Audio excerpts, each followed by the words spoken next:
Have you ever wondered what it would be like to take two of your favorite things and put them together? No, not pizza and ice cream here. I'm talking about two-strokes and turbochargers, which are two of my favorite ways to make horsepower here on the channel. I've recently taken on the challenge of trying to efficiently turbocharge a reed valve style two-stroke engine with a sealed crankcase and a really tiny Wish.com style turbocharger that I paid a whopping $130 for from eBay Motors. But how do we get here? Let's take a second and rewind back in time. 1988. Mullets, cool cars, and disco. I was just a thought in my daddy's drawers. Wait, not that far, John. Oh yeah, 2012. Taking you guys back to when I had my first turbo car. 1995 Mitsubishi Eclipse all-wheel drive turbo 5-speed powered by the infamous 4G634 cylinder. I had piles of two-strokes in my backyard and a cool car. What more could a gearhead ask for? Well, my life's quest is in building and driving some of the fastest creations I can, and I thought to myself, wonder if I could turbo a two-stroke, but I never took the opportunity to even try. Fast forward a few years, and I saw a video pop up on YouTube in 2017 by Dirty Garage Guy, and then again in 2020, where he states you can't do it efficiently, and at this point, I had already a good bit of knowledge base with turbochargers and two-strokes, and decided that one day I would give this a shot when I'm bored. Well, guys and gals, today happens to be that day, and that's pretty much how we got here. I hope you enjoyed watching this success as much as I did creating it, and I can't wait to take this thing to the next level. Are you guys ready to see if a turbo will work on a two-stroke? Then you're going to want to stick around because this video is just for you.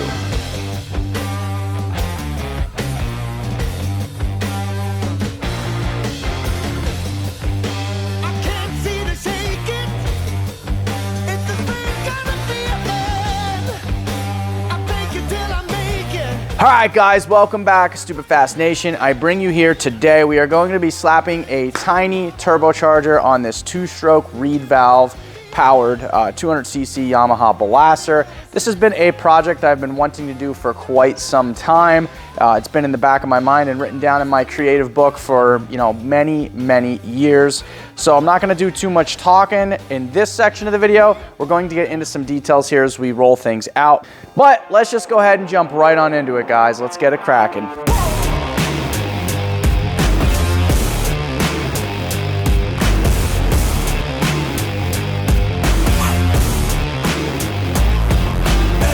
Alright guys, so check it out. This is the turbocharger we are going to be using for the two-stroke Yamaha Blaster. I believe this is called an RB31. It was used on like a 3-cylinder. Actually, it came on a variety of models. This is obviously the eBay version of that. It should work okay. I did spin it with the air compressor and it will build pressure. So, looking at the exhaust inlet, basically the exhaust off the blaster should fit this pretty well. And then we have to make some flanges both for this side to put the expansion chamber onto here, and then on this side to make an exit, and then also both here and here. This side will go to the intake through the reed cage, and then this side we're going to put the carburetor on this side so that way it's a vacuum draw through rather than pressurizing the carburetor on this side and possibly not letting it get fuel, because if you pressurize the float bowl, the fuel may not be able to work its way up in. I don't think the Venturi style would work well on this because we want it to build boost and we don't want to have any issues with that. So I feel more comfortable putting it on the vacuum side and letting it be a draw through rather than a blow through. Also, I have this nice little air pressure gauge here. This is a 0 to 100 PSI. It was just, some spare junk I had laying in my parts pile. It does work. So if we put this on the intake tube, we should be able to measure boost. I don't know how much this is going to make. It's on gate pressure, which as you can see, this rubber line that runs, it's a boost reference line from the front of the turbo here, and just kind of runs to the wastegate. And then there's a spring inside here, and that vacuum pulls on the spring, and the lever, which allows this to open the exhaust. So that way, the boost pushes on this, allows it to open this flapper valve, which alleviates some of the exhaust pressure to lower the boost. It's probably set for like 6 to 8 pounds, which is like most factory turbos are set that way.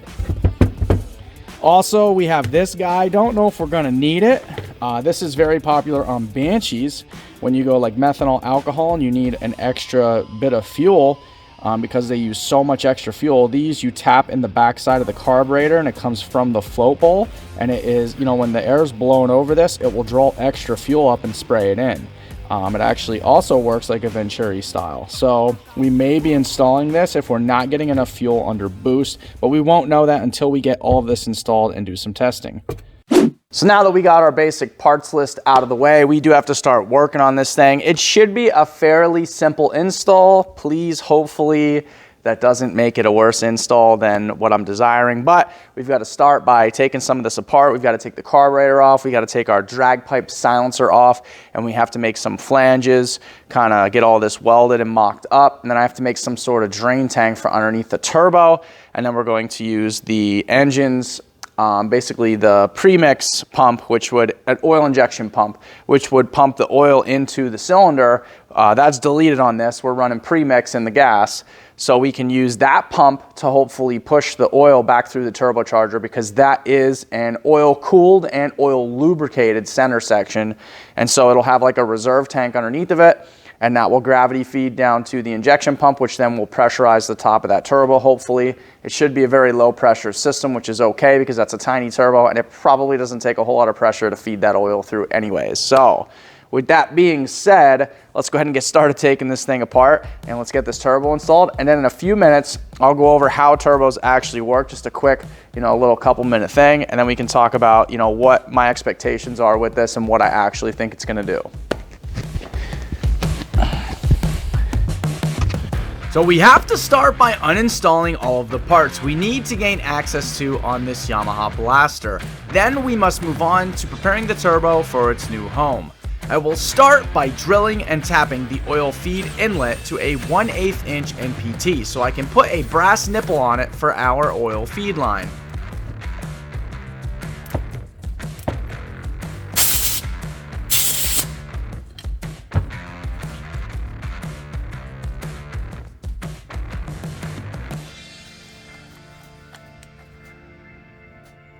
Now that we got all of that taken care of, I'll start making flanges for all of the turbo attachment points, like the hot and cold side of the turbo, also known as the exhaust and compressor inlet and outlet.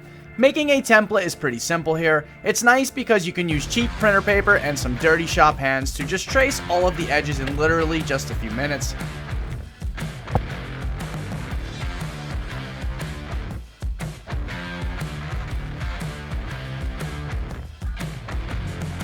Then we're going to cut all of this out over at the plasma cutter. We'll do some rough cuts, and then a final grinding edge, which I did not show, is done on my bench grinder and sander.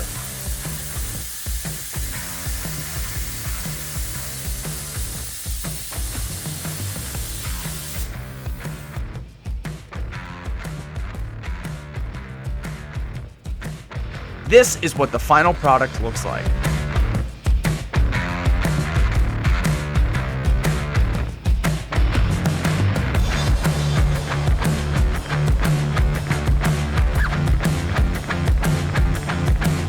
Alright guys, so check it out. Here's what I came up with for the turbo oil feed and oil drain.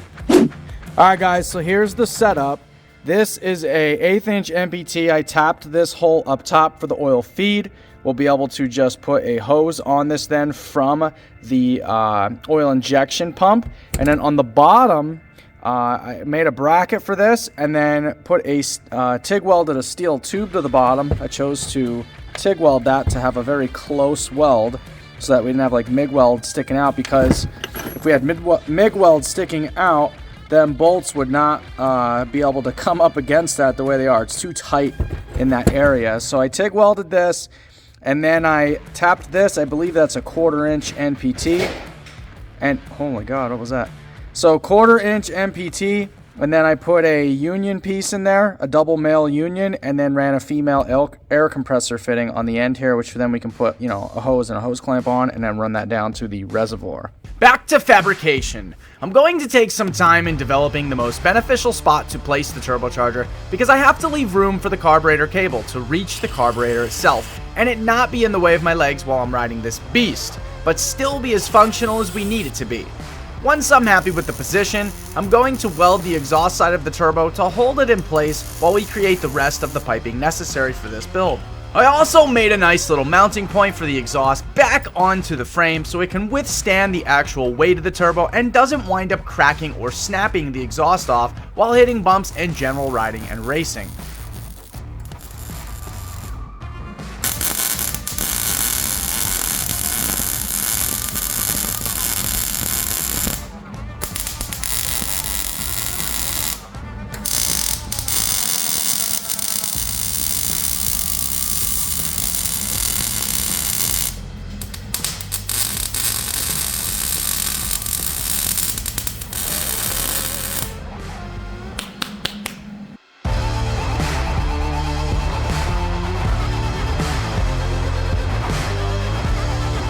Now it's time to fab up the intake piping. I had some old bed frame tubing up on my seal shelf that seems like a perfect fit for this beast and wasn't too thin to break under boost pressure, and it's steel, which makes it 10 times easier to TIG weld and faster than aluminum. So for now, that's what we are using.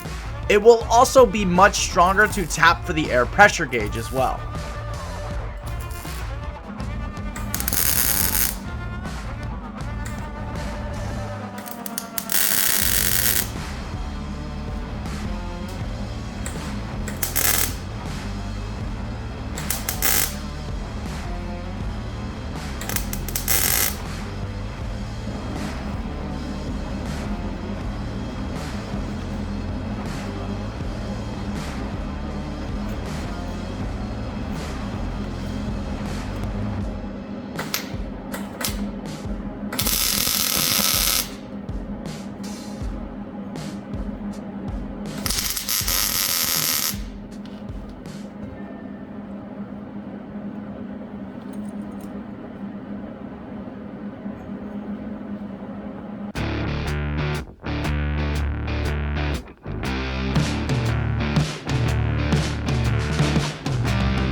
Alright guys, so check it out. Now that we have all of the hard piping done for both the exhaust side and the compressor side and also the carburetor inlet side of the turbo, I'm going to go ahead and actually TIG weld these pieces together. I'm not going to MIG weld them this time. The reason I want to TIG weld is, number one, I need my welds to be very close, especially where these bolts, because like I was saying earlier, the bolts don't have a lot of room up against the piping, and we need to maximize the inner diameter of these tubes. We can't downsize them at all. We need to keep them the exact same size for flow reasons. And then number two, TIG welding is much stronger than MIG welding by far. And number three is going to create an airtight seal, whereas sometimes MIG welding, if not done, especially not done properly on thin metal, it can leave air gaps here and there, and it can actually draw air in, and I don't want that at all. I want this to be sealed 110% and good to go. So let's go ahead and get this TIG welded.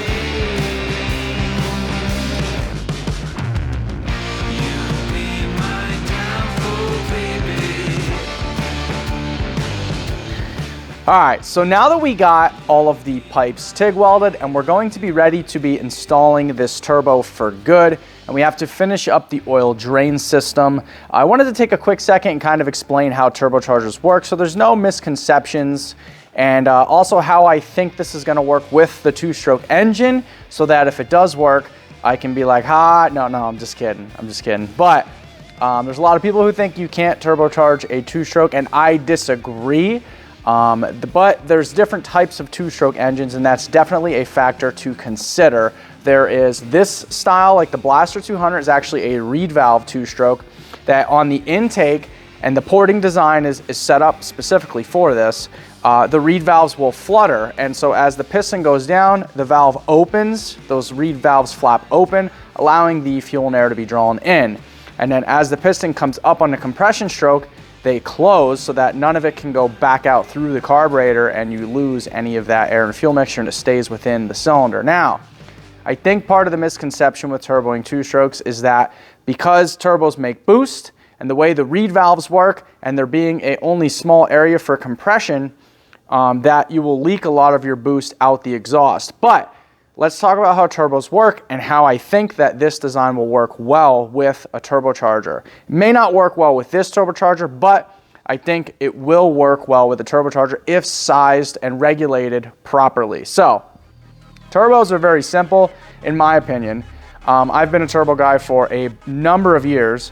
I have played around with nitrous too, but I really love my turbochargers. Some guys, they like their pro chargers. Also, it really all comes down to forced induction. This is like, I like to tell people this is like a mountain bike, essentially. It has different gear ratios, right? And so it takes your wasted exhaust pressure and this side of the turbo, it is separated through an oil-cooled center housing. Some of them also have a liquid-cooled center housing with oil lubrication. This one is just oil lubricated and cooled. And then also you have the compressor side. Now, they call this the hot side, so the exhaust goes in there. They call this the compressor side. That's your cold side, so hot and cold. Separated by the center section, okay? So the compressor side of this will actually step up. So basically any exhaust pressure you have, this will multiply it, the air pressure going out of it.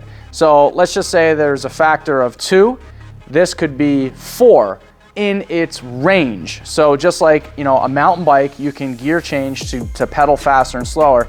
This, you can't change the gears unless you change the exhaust housing, the compressor housing, which could make it bigger or smaller for more or less airflow, or changing the fin size on the hot or cold side as well. The inducer and exducer wheels, you can change those sizes also. That's where you get into, like, you know, you step up the turbo size, 50 millimeter, 60 millimeter, 70, 80, 100, you know, they just go up and up and up now. They got turbos the size of jet engines now, it's ridiculous. So with all of that complicated information out of the way, we're going to be reusing the wasted exhaust gas out of the engine, basically out of the expansion chamber, and then multiplying that on this side. Now, here's the tricky part. So, with a reed valve engine, the way it opens and closes, this, when you get up to say, I'm gonna say like probably 4,000 RPM or so, this might start to make boost. It's not gonna make boost at idle or in the beginning of the throttle. So it might be a hair sluggish in the beginning, and then it might pick up if this works properly. So with the cold side, it will create the pressure, right? And people think that it's gonna leak right out, but the exhaust side will be regulating that pressure because it's a closed loop between the cold and the exhaust side. So if this creates boost pressure, it's pressure from here all the way through the motor and the exhaust to here, as long as everything is sealed properly. That is why I took the time to seal the exhaust the way I did, using a stock clamp and a crush ring in there to make sure that baby's sealed up against that cylinder 110%. And then also creating the flange and everything on the exhaust side here and the intake side, because I want this to be sealed from the cold side all the way to the hot side. And if we can regulate the exhaust side properly, meaning regulate it, like this has an internal wastegate, not an external, and that's something for another video, but this has an internally gated pressure system on it. So it has a spring, it uses its own compressor charge, its own boost pressure, its own air pressure to regulate the exhaust flow, and has a secondary port that opens up when it hits its factory setting, most likely like a 6 or 8 pound spring in there. So around, you know, 8 PSI of air pressure, that boost reference will open this then manually and allow more exhaust pressure to escape, which will stop it from creating more boost. because the more this is closed, the faster this will spin because it's forcing more air out. So if we alleviate that air pressure, it's like an air leak essentially in the exhaust, it will keep that boost, it'll regulate that. So that is the last piece of turbochargers, is regulating your air pressure between the cold and the hot side. And we have the hot side, but usually on the cold side, they put a blow-off valve. So that way when you let off the throttle, the vacuum of the motor opens the valve, relieves any excess air pressure in the intake charge. I don't think we need a blow-off valve on this setup because the exhaust side is regulated, and the way this closed loop system works with the reed valves and the way the two-stroke engine is designed, I don't think we need a blow-off valve for this. I think this will work fine. My theory is that it may work, but it may not work so well because the pipe going from the cold side of the turbo is extremely long going to the intake. And so it's going to take a while to probably get this first started because it's going to take a while for that chamber to fill up with fuel and air.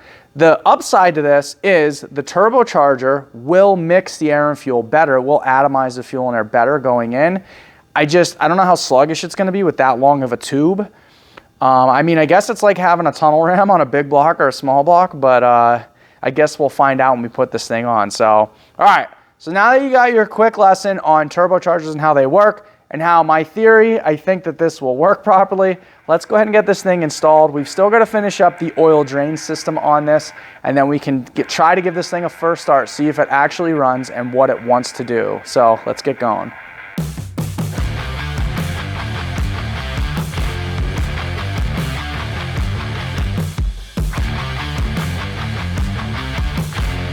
Now that we are done welding this beastly up, it's time to reinstall all of our piping and turbo. For mounting the carburetor, I had some old Chevy Silverado coolant hoses laying around from my turbo truck build and just used one of those as a rubber coupler for the carb to the turbo inlet.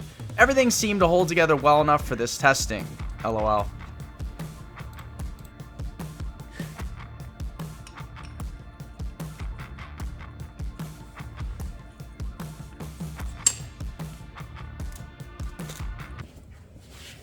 This is just a first test fire. I did not put the reservoir tank underneath of the turbo yet to collect the oil and recirculate it. So as soon as if it runs, as soon as I get it running, I'm going to shut it right off.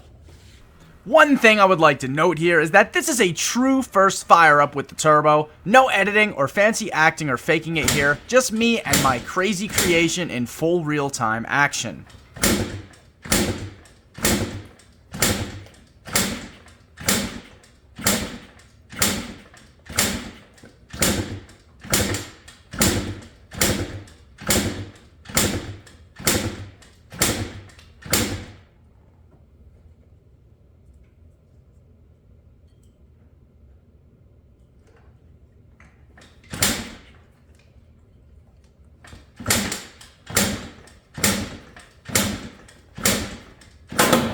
Oh baby, I got it primed by putting my hand over it.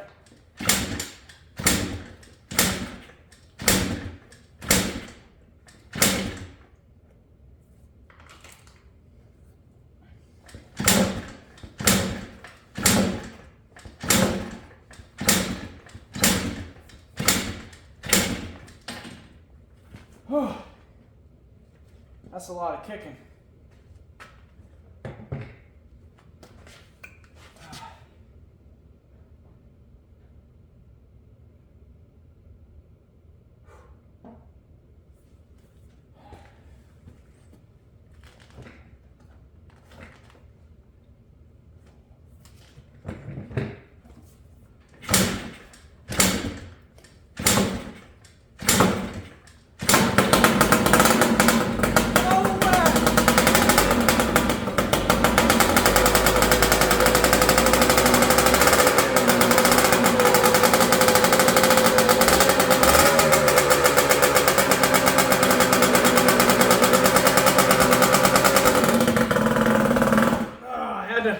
My kill switch ain't working.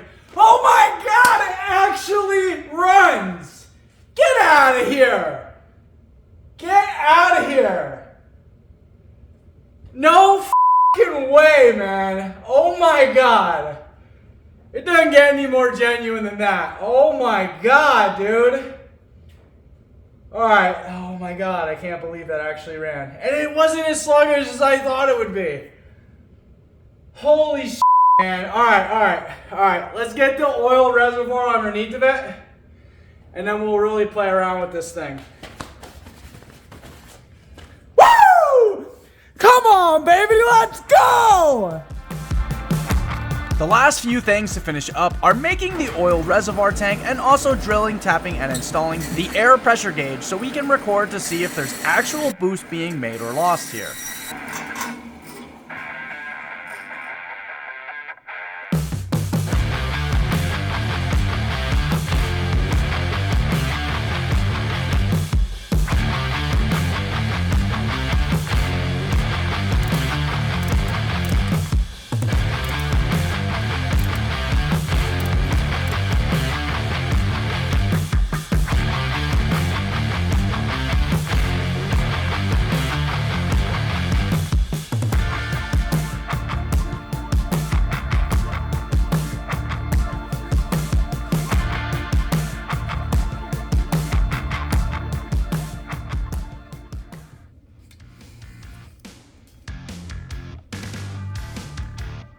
All right, guys, and without further ado, I give you Turbo Blaster. Somebody help me, 'cause I'm feeling trapped and I don't know what to do. There's no one to save me from this hurt I feel deep within. All right, guys, so I think this goes without saying, but I'm actually extremely happy with how this project turned out. Even if it doesn't make boost, I have not lost faith in turbo two-stroke in its capacity. I do feel like there's some things we can definitely progress from here in order to make this work a little bit more efficiently and effectively. But let's go over some of the basics here, right? So we're using the tiny turbocharger from eBay to basically turbocharge this two-stroke. We've got the exhaust ran into the hot side. It runs its own manual wastegate. We've got the compressor side with a draw through carburetor. So we put that on the inlet side of the turbo. So that way that would pull the fuel and air through the turbo first, atomize it, and then push it through the intake, hopefully while creating boost. Now, I did go ahead and install a tiny boost gauge on the intake pipe so that we could measure the efficiency of the air pressure coming in through the intake charge pipe. So with that being said, we should be able to ward off the naysayers if it actually does create some sort of boost. Now, you guys saw the first start. It runs half decent. It's not near as sluggish as I thought it would be. And I did give it some revs off camera, and it does not make boost from idle up to a top RPM rev, but that's not under load. So me being a turbo guy and having a little bit of background in turbos, I know that you have to put these under load in order to make boost. So even if we see 3 or 4 pounds of pressure, I'm going to call that a myth busted that you can turbocharge a two-stroke efficiently and effectively. But moving on. So for the oil system, the lubrication and cooling system for the turbo, it just takes an oil tank. We custom made that little reservoir in between the center of the frame. We ran a nipple off the bottom down to the oil injection pump on the Yamaha Blaster, and then ran a hose down so that way that could hold, you know, whatever oil I want to use for lubrication, and run that down to the pump. And then the pump has a feed line that pushes up to the top of the turbo, and then the drain off the bottom of the turbo goes back to the recirculation, the reservoir tank essentially, and then that will continue to recirculate, hopefully. Now I did do a little bench test with this, and it's not a lot of pressure coming out of the OEM oil injection pump. So I don't know if it's going to be enough to make this turbo last, but that's what testing is for. The turbo was $130 on eBay. It's not a huge loss if we have to go buy another one and try a different type of oil injection, or a different type of lubrication system, essentially. So that's pretty much the rundown of what we have going on here. I'm super stoked. I'm super excited. I'm going to mount a GoPro down on this boost gauge. I'm going to throw the seat on, and then we're going to go do some rips on this thing. Let's get it, guys. All right, guys, we're going to be giving this thing a shot. I'm fresh out the bathroom and ready to roll, ready to rip. Okay.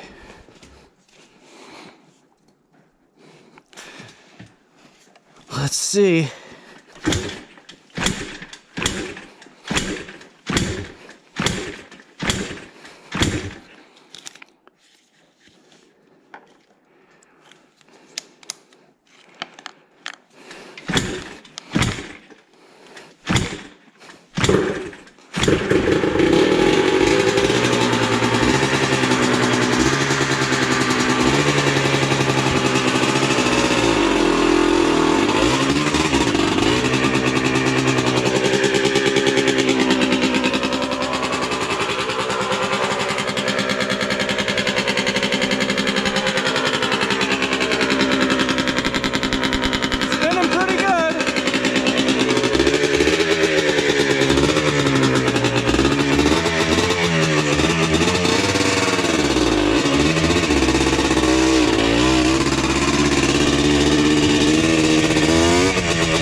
Alright, I don't know what's going on there.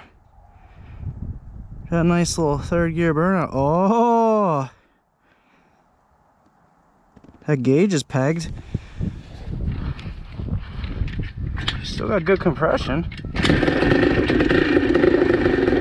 I think it's a fuel starvation issue. We may have to add that piece onto the carburetor we were talking about with the funnel piece that goes in there to allow that to draw through a little bit more. I think that's part of our issue. I bet you we're starving under full throttle, because that third gear burnout was freaking nasty. I bet you that made boost. If I checked that camera, I bet you that boost gauge went up.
Because that thing really revved out too, man. Holy crap. So let me see if I can baby this thing back to the garage. Yeah, because it's almost like she ain't getting any fuel. I don't know. Oh yeah, because why is it?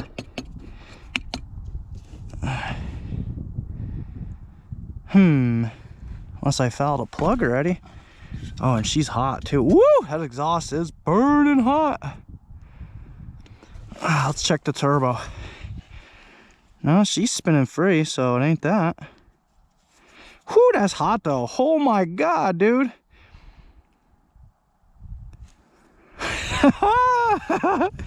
I think this is a success, but I don't know yet. I'll have to review the footage.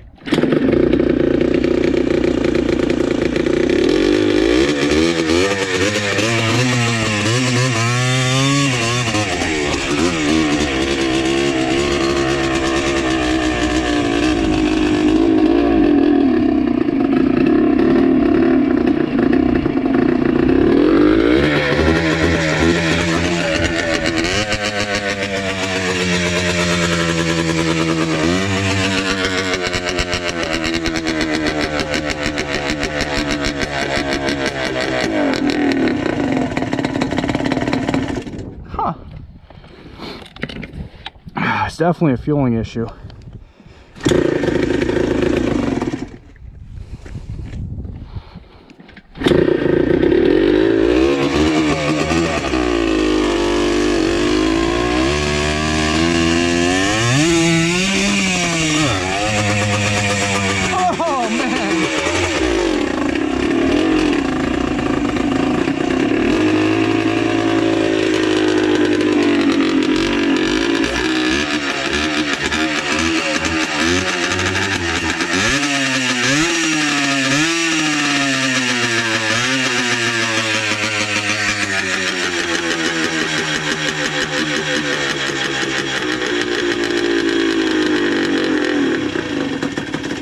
Yeah, it's definitely a fueling issue. Let's get this back inside.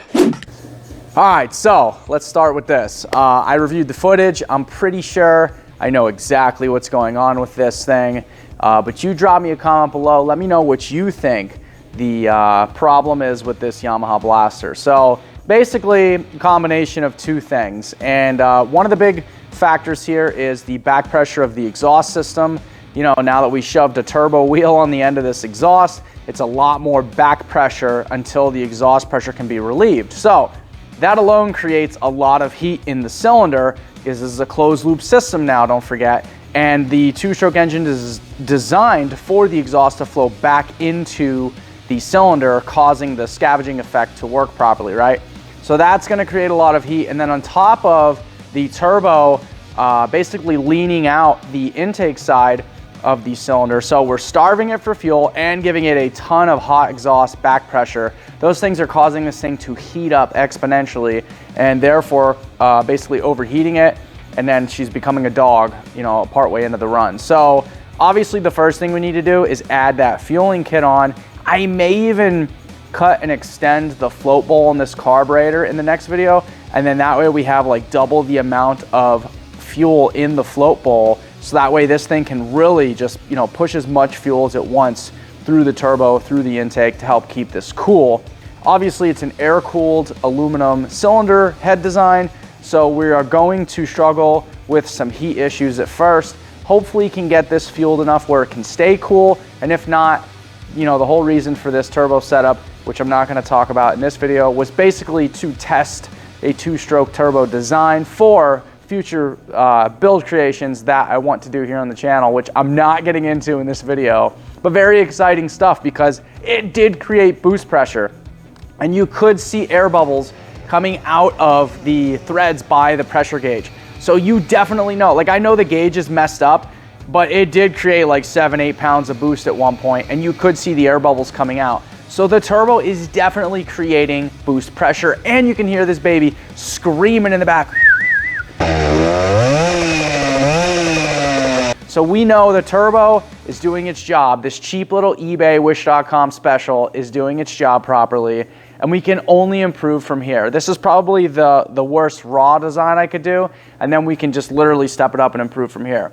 And if we get this thing to work, you know, at 80% of its capacity, then it is well worth moving on to the next projects that I want to do with two-stroke turbo applications. So with that being said, if you guys enjoy this content, drop me a like, share, comment below. Let me know what you want to see in the next one, and I'll see you guys later. Peace out.